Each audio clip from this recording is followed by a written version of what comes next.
ચલો વિદ્યાર્થી મિત્રો, કેમ છો બધાય? મજામાં? તો આજે આપણે અંગ્રેજી ધોરણ 5 ત્રિમાસિક કસોટીમાં કેવા કેવા પ્રશ્નો પૂછાશે અંગ્રેજીમાં તે આ વિડીયોમાં આપણે જોઈશું.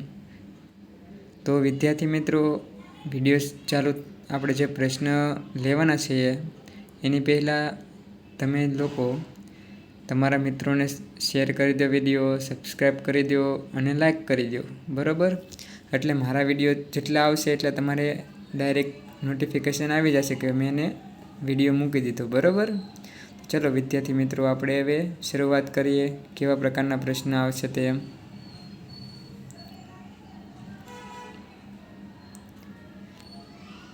ચલો હવે શરૂઆત કરી દઈએ, બરાબર? કેવા પ્રકારના પ્રશ્ન આવશે તેમ.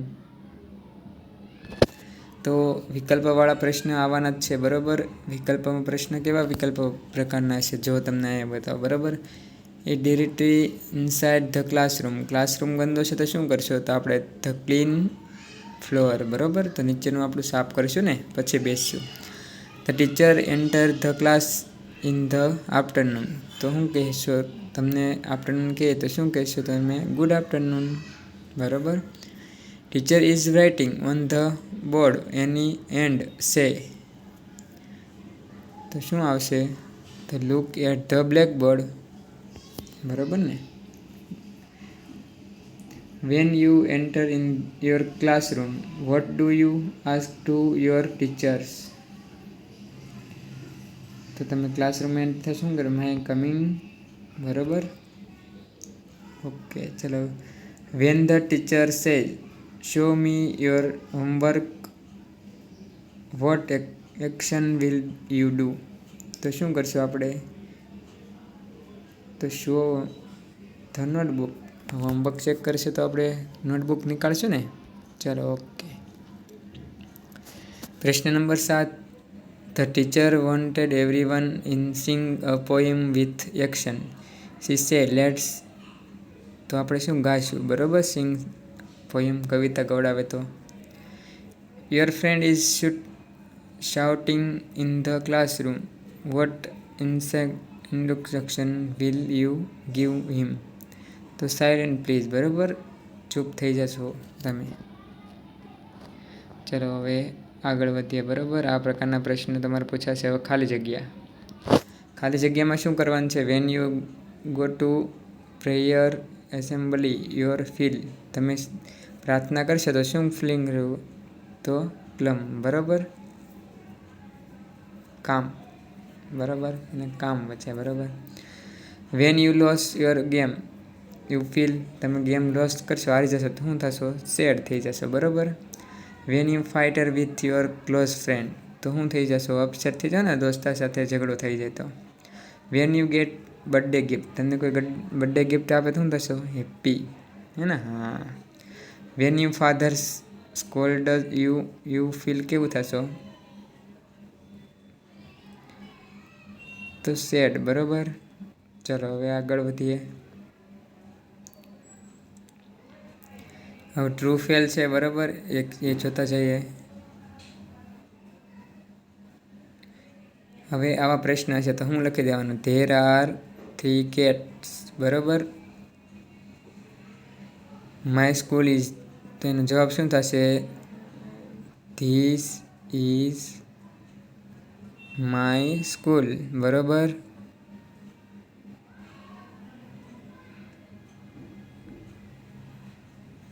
આવો જવાબ થશે, બરાબર? જો રાઇમિંગ વર્ડ તમારે બધા જ પાકા કરી લેવાનું છે, કેમ કે રાઇમિંગ વર્ડ પૂછાશે, બરાબર?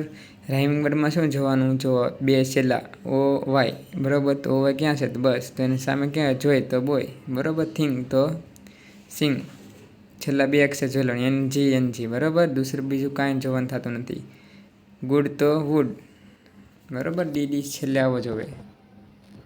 ચલો, ઓકે. હવે આપણે આગળ વધીએ, બરાબર?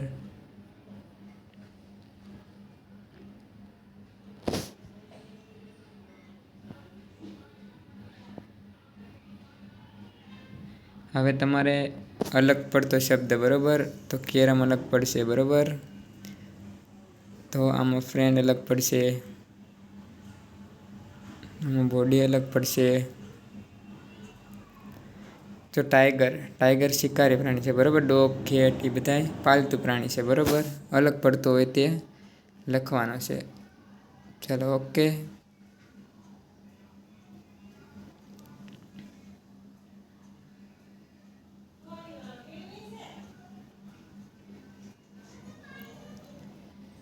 ચલો હવે અહીંયા ધ્યાન આપો. હું કીધું છે સિમિલર વર્ડ્સ એટલે કે સમાનાર્થી શબ્દ. નાઇટનો મતલબ શું થાય? ડાર્ક. પૂરું વાક્ય લખી દેવાનું એટલું ને પછી શું લખી દેવાનું? ઇન ડાર્ક બરાબર. આ ચેકો મારી દેવાનો, આ લખવાનું થતું નથી બરાબર. જ્યાં લાઈન કરેલી છે તે લખવાનું થતું નથી, એની જગ્યાએ કયો શબ્દ લખવાનો? સમાનાર્થી શબ્દ બરાબર. રિપ્લાય મતલબ તમને કોઈ આન્સર આપે બરાબર. જંગલ મતલબ ગાર્ડન. ફોન એટલે શું થાય? આપણે કોલ કરીએ એ બરાબર. ઓકે ચલો હવે આગળ વધીએ.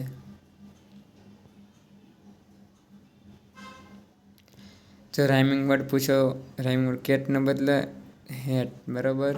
ડોગ તો ફોગ.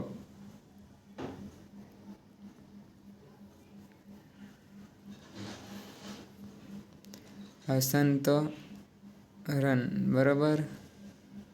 જો પણ અહીંયા શું કીધું? બીજામાં નથી બરાબર. Not rhyming word. નોટ એટલે ડોગનો મતલબ ન થતો. જો આ બધા થશે બરાબર. આ થશે, આ થશે અને આ થશે. આ એક નહીં થાય એટલે અલગ પડે એટલે આ જવાબ બરાબર. ચલો આઈનો મતલબ આપણે રન. ઓકે. પિંક તો બીક બરાબર. Rhyming word. ચલો ઓકે. રાઇમિંગ વર્ડ્સ યાદ કરી લેવાના. રાઇમિંગ વર્ડ પૂછાશે બરાબર. જો આ રાઇમિંગ વર્ડ છે બરાબર. છેલ્લે થિંગ તો સિંગ બરાબર. આ 1 નંબરમાં સિંગ. 2 નંબરમાં ફેર તો કેર બરાબર. કેન તો હું કીધું જો કરેક્ટ રાઇમિંગ વર્ડ બરાબર. નેમ તો સેમ. જો તમને 2 પ્રકારના સેમ આપી દીધા બરાબર એટલે થોડીક ભૂલ છે આમાં. 4 નંબરનું હેડ બરાબર. આની જગ્યાએ કેનની જગ્યાએ કંઈક બીજું આવતું છે બરાબર. આ નહીં આવે. ચાલો આગળ આવે.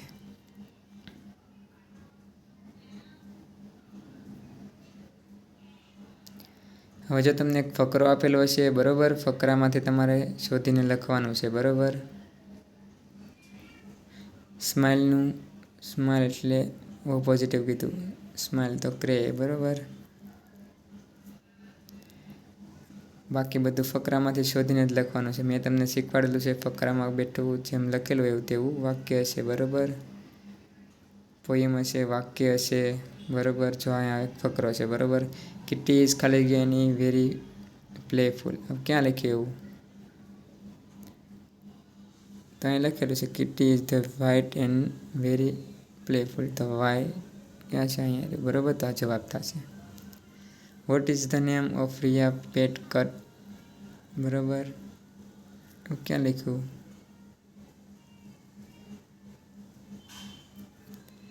તો અહીં લખેલું છે Riya has the pet cat Kitty બરાબર. તો કિટ્ટી એનો જવાબ. તમારા અહીંયા જવાબ ઉપર જ આપેલા છે. ફકરામાંથી શોધીને લખવાના છે બરાબર. બીજું કાંઈ કરવાનું થતું નથી. ફકર જ પૂછાશે તમારે. જો બધા જ ફકરા છે બરાબર. એક પોઈમ છે, ફકરા છે બરાબર. ચાલો ઓકે. ફકરામાંથી કંઈ એ તો તમને તમારી જાતે જ કરી દેવાનું છે બરાબર. હવે આવે છે ચિત્ર બરાબર. ચિત્ર ઉપરથી વાક્ય બનાવવાનું થશે બરાબર. જો આપણને આ ચિત્ર અહીંયા આપેલું છે. ચલો સારું ચિત્ર છે બરાબર. હવે ચિત્ર છે તેનામાંથી સેન્ટેન્સ બનાવવાના છે. જો આપણે ઉપર નાનું કરી દઈએ થોડું. આ ચિત્ર છે તો અહીં લખેલું છે many student English subject teachers. તો આ બધા જ કાંઈ પ્રવાસે ગયા છે બરાબર. એના વિશે લખવાનું છે બરાબર. બીજું કાંઈ છે નહીં. ચલો હવે અહીંયા ધ્યાન. WH થી શરૂ થતા હોય તેવા વાક્ય. બરાબર, આમાં આવશે what is your favourite subject. બરાબર. બીજામાં આવશે where does your father work. બરાબર, ખાલી જગ્યા આર ધ ચિલ્ડ્રન સિટિંગ, તો વેર. બરાબર, તો જો આ પ્રકારના પ્રશ્નો આવશે, બરાબર, તો સમજી લેવાનું. ફકરામાંથી પ્રશ્ન પૂછાશે. જો આ ચિત્ર, બરાબર, આપણે ચિત્રની વાત કરતા હતા. Where is the ball? બોલ ક્યાં પડ્યો? તો ગાર્ડનમાં પડ્યો. બરાબર, on the garden. Who is reading a book? Reading book કોણ કરે? તો ગર્લ્સ. બરાબર, રીડિંગ બુક, છોકરીઓ બુક વાંચે છે. બરાબર, ચલો હવે આગળ.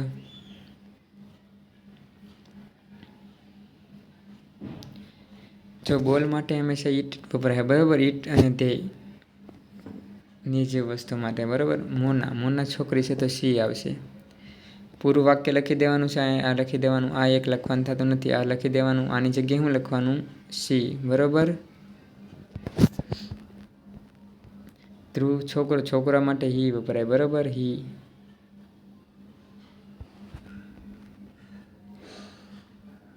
ચલો ઓકે, હવે આગળ. હવે આવે છે ઇઝી ટાઈપ ક્વેશ્ચન. બરાબર, ચલો અહીંયા ધ્યાન આવે. જો તમારે માય ફેમિલી વિશે લખવાનું થશે નિબંધ. બરાબર, નાનું તો તમારે ફેમિલીમાં કેટલા મેમ્બર ઓફ ધ ફેમિલી છે, પછી ફેમિલીમાં કોણ કોણ રહેશે, નેમ ઓફ માય પેરેન્ટ્સ, તમારા પેરેન્ટ્સનું નામ લખવાનું છે. અને જોબ, શું જોબ કરે છે એના વિશે વાક્ય લખવાના છે. બરાબર, સિસ્ટર શું કરે છે? This is sister. ભણતી હોય તો લખી દેવાનું સ્ટડીઝ. બ્રધર શું કરતો હોય? કામ પર જતો હોય તો કામ પર લખી દેવાનું. હું મારા લવ એન્ડ હેલ્પ, કે ભાઈ મારી ફેમિલી મને હેલ્પ કરે છે. બરાબર, અંગ્રેજીમાં વાક્ય લખી શકો. ચલો વિદ્યાર્થી મિત્રો, આપણે અહીંયા સુધી રાખીએ. આ પ્રકારના તમામ પ્રશ્નો પૂછાશે. બરાબર,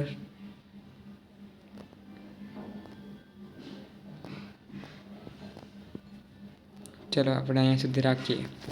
તો ધોરણ 5 કેવા પ્રશ્નો પૂછાશે તેની વાત તમને કરી દીધી, એના જવાબ તમને કીધા. બરાબર, ફકરામાંથી જવાબ પૂછાશે, વિકલ્પો પૂછાશે, ખાલી જગ્યા પૂછાશે. બરાબર, અહીંયા સુધી આપણે રાખીએ છીએ. ચલો વિદ્યાર્થી મિત્રો, તમારા આજુબાજુના મિત્રો હોય તેને વિડીયો શેર કરી દેજો. એને પણ કહી દેજો સબસ્ક્રાઈબ કરી નાખે, કારણ કે એને પણ મારા વિડીયો નહીં આવશે એટલે એ બી જોવે અને એ બી ભણવામાં આગળ વધે. બરાબર, અને લાઈક કરવાનું ભૂલતા નહીં અને શેર કરો. બરાબર, ચલો ઓકે મિત્રો, આવજો.